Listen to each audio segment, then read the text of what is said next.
दोस्तों आप सभी का स्वागत है करंट अफेयर्स फंडा के यूट्यूब चैनल पर। अभी एसबीआई पीओ का एग्जाम बहुत ही पास है। काफी सारे लोगों के मेरे पास मैसेज आए कि मॉक में नंबर कम आ रहे हैं, अब हमें क्या करना चाहिए। पहले मैं आपको दो तीन एस्पेक्ट्स हैं वो बहुत ही क्लियर कर दूं कि जो मॉक टेस्ट में आपके नंबर आ रहे हैं इनसे आपका जो आने वाला एक्चुअल एग्जाम होगा वो बिल्कुल डिसाइड नहीं होगा कि आप उस एग्जाम को क्वालिफाई कर लेंगे या फिर आप फेल हो जाएंगे।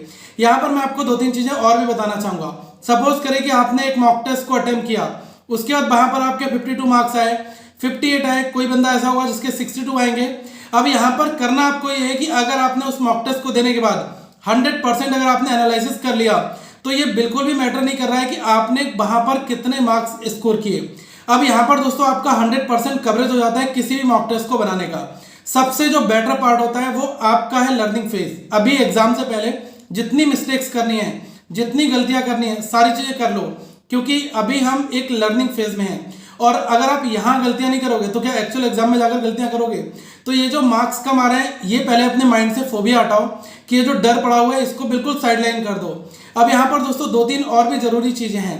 जैसे सपोज करें कि अब लास्ट मोमेंट जो चल रहा है, ठीक है, कई सारे ऐसे लोग होंगे जिनका आगे फर्स्ट वीक में 6 तारीख के आसपास में एग्जाम होगा, तो अब उनके पास जो भी टाइम बचा हुआ है, तो पहले मैं आपको दो तीन चीजें बताना चाहूंगा कि पेपर में, प्रीलिम्स के एग्जाम में बहुत सारी ऐसी हमें चीजें देखने को मिलेंगी जिसको हम पहले अटेम्प्ट में बना सकते हैं और उसे हम एक्यूरेटली पेपर को अटेम्प्ट करेंगे। ओके, मेरा कहने का मतलब यही है कि पेपर बनाने लायक आता है प्रीलिम्स का एग्जाम।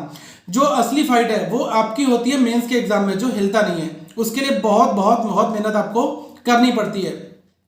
तो प्री के अंदर आप ये मानकर जाएं कि आप पिछले दिनों से तैयारी कर रहे थे, अब ये जो लास्ट मोमेंट बचा हुआ है इसमें आप डेली रूटीन में दो तीन चीजें लगाएं।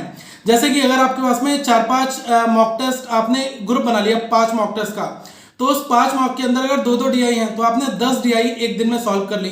अब इससे ये हो जाएगा कि मैंने रिवीजन एक बार में, एक फ्लो में, एक टॉपिक की कर ली है। फिर आप क्या करो, क्वाड्रेटिक को एक बार में रिवाइज करके मल्टीपल टाइप की वेराइटी सॉल्व करनी है, वो चीजें बनाओ। देखो हमेशा मैं आपको ये नहीं कहूंगा कि आप बहुत ही नया लेवल पकड़ो, बिल्कुल नए लेवल के क्वेश्चंस बनाओ, नया पैटर्न बनाओ, डुअल ट्रिपल अलग अलग टाइप के जो है डीआई या फिर डेटा सफिशिएंसी ट्रिपल बेस आते हैं तो वो आप बनाओ। मैं आपको यही कहूंगा कि पेपर में जो चीज आती है इस समय केवल उसी चीज की प्रैक्टिस करनी है, काम का अपना माथा खराब नहीं करना है। ओके, तो ये जो लास्ट मोमेंट बचा हुआ है, आपको प्रीवियस ईयर का पेपर पता होगा। आज के टाइम पे जो ट्रेंड चल रहा है वो यही है कि पेपर में हमें ये पता है कि 10 नंबर अगर अरिथमेटिक आ रहा है तो हम 10 के 10 अरिथमेटिक नहीं कर पाते हैं। उससे बेटर हमारे पास ऑप्शन होता है क्वाड्रेटिक का, 5 नंबर सिंप्लीफिकेशन अप्रोक्सीमेशन का, 1-2 डीआई बनाने का, या फिर हम अलग तरीके से नंबर सीरीज को देख लें। यहां से हम लगभग 28, 30 या फिर हम 27, 26 तक का एक आइडियल स्कोर हम अटेम्प्ट कर ले जाते हैं। और prelims always qualifying in nature है, तो बहुत ज्यादा पैनिक होने की जरूरत आपको नहीं है। तो पहले तो अपने मन से जो मेन आपके अंदर डर बना हुआ है कि मॉक टेस्ट में नंबर कम आ रहे हैं, इसको साइड कर दो। देखो दो तीन और भी चीजें होती हैं। जब हम घर पर मॉक टेस्ट बनाते हैं तो हम उतने सीरियस नहीं होते हैं जो हम एक्चुअल एग्जाम में देते हैं। ये मैं आपको बता रहा हूं कि एक तरीके का किसी भी पर्सन का ये जो मेंटल लेवल होता है ना, वो इसी तरीके की मेंटेलिटी वहां पर सेट हो जाती है कि भाई मैं घर पर बना रहा हूं, थोड़ा सा मैं चाय वगैरह पी लूंगा, मूव कराऊंगा, पॉज कर लूंगा, ये कर लूंगा, वो कर लूंगा। आप कितनी भी मेहनत करके बना लो, लेकिन आपके अंदर थोड़ी सी जो लेजीनेस है ना वो पेपर में आ जाती है। ठीक है, कुछ लोगों के साथ नहीं होता होगा, वो बहुत शिद्दत से बनाते होंगे, इनफैक्ट उनको इसका एडवांटेज भी मिलेगा ऑब्वियसली। ठीक है, लेकिन जब आपका एक्चुअल एग्जाम आता है ना तो वहां पर करो या मरो की स्थिति होती है। हमें लगता है कि अगर पेपर में परफॉर्म नहीं किया तो हम बाहर हो जाएंगे। आप जब घर पर मॉक बना रहे हैं उसमें अगर परफॉर्म नहीं किया तो हम बाहर क्या होंगे, हम उसको रीएनालाइज कर लेंगे और भी चीजें सीख लेंगे। तो ये माइंडसेट हमारा हमेशा रहता है। ओके, तो ये मेरे पास जो क्यूरी आई कि पेपर में मॉक में नंबर कम आ रहे हैं तो क्या मैं वहां पर पास कर पाऊंगा, या फिर मैं यहाँ पर 80 ला रहा हूं तो एक्चुअल एग्जाम में मेरा क्या हाल होगा, या फिर मैं वहां पर किस लेवल पर पहुंच पाऊंगा। ठीक है, तो इसका जवाब तो आपको आई होप दोस्तों मिल गया होगा। एक ही आपका ऑब्जेक्ट होना चाहिए, एक ही गोल होना चाहिए कि पूरे के पूरे मॉक टेस्ट को कवर करना है 100%, कोई क्वेश्चन छोड़ना नहीं है। कितना भी टाइम लग जाए, टफ क्वेश्चन हो कैसा भी हो, हमें उसको बनाना ही बनाना है। इससे हमें ये पता लगा कि हम कितना डेप्थ में सोच सकते हैं। ठीक है, कभी भी किसी बड़े एप्लीकेशन क्वेश्चन को जब हम बनाते हैं तो हमें अपनी कैपेबिलिटी पता लगती है कि हम कहां पर लाई कर रहे हैं और कहां पर हमारी चीजें जा रही हैं। ठीक है, तो पहले तो आप इस फॉर्मेट में अपने आप को आगे लेकर जाओ। ओके, दूसरी चीज आपको और बता दूं कि पेपर के पैटर्न के ऊपर बहुत सारे अलग अलग मार्केट में मॉक है। ठीक है, मैं आपको ऑलरेडी बताता रहता हूं, लेकिन मैं ये जरूर कहता हूं कि 2019 का पेपर हो, मेमोरी बेस कहीं पर पढ़ा हो तो जरूर बनाओ। आपको एक चीज और बता दूं कि जिन लोगों ने 2019 का एसबीआई पीओ का प्रीलिम्स का मेमोरी बेस पेपर नहीं दिया है वो दोस्तों पेपर प्रैक्टिस मॉक पर पढ़ा है, मैंने उसका पूरा एनालिसिस भी किया है, कई बार क्वेश्चन भी सॉल्व किए, आप उसको बनाओ।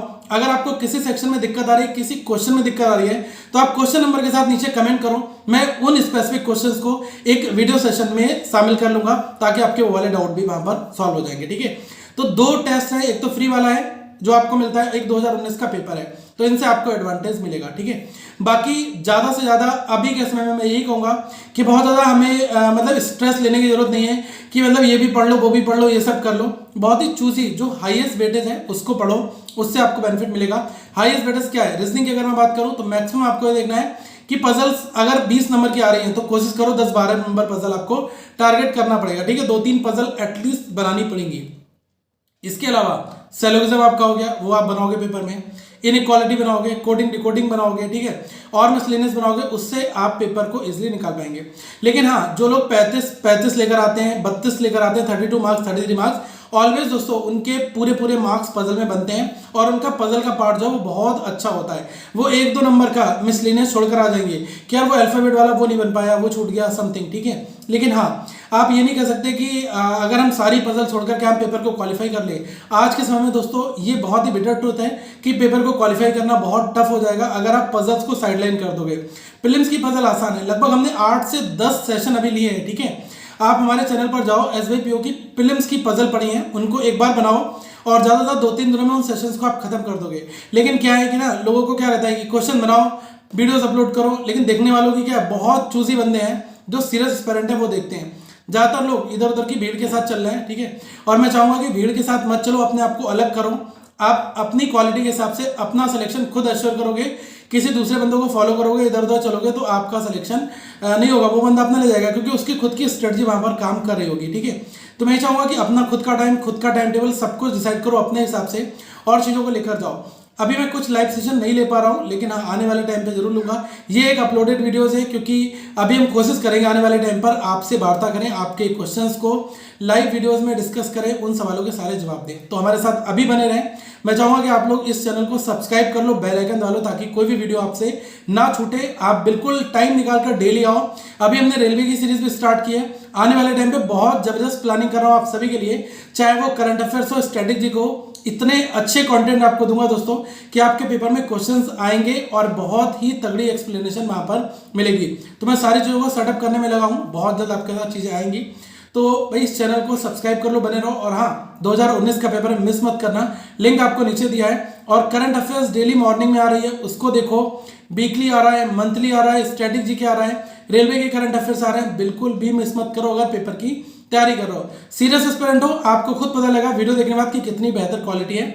अलग जगह पर वही चीज़ 1 घंटे बताई जा रही है, हम कोशिश करते हैं कि 15 मिनट में आपका टाइम बचा ले, आप उसको रिवाइज कर लो। बहुत लोग कहते हैं सर PDF दो, अरे यार इतनी वीडियो बनाने में मेहनत की जा रही है, उसमें एक्स्ट्रा फैक्ट डिस्कस हो रहे हैं, वो चीज़ें हम PDF में नहीं प्रोवाइड करा सकते। हाँ, ये जरूर होगा कि एग्जाम से पहले आपको एक पूरा कंबाइंड बंडल पैक फॉर्मेट में प्रोवाइड कराया जाए, उससे आपको मदद मिले। लेकिन अभी के लिए वीडियो में डेली कंटेंट देखो और उन क्वेश्चंस को नोट करो, इससे आपका भला होगा 100%। ठीक है, तो आगे फिर मिलेंगे, अपना ध्यान रखें और हमारे साथ बने रहें।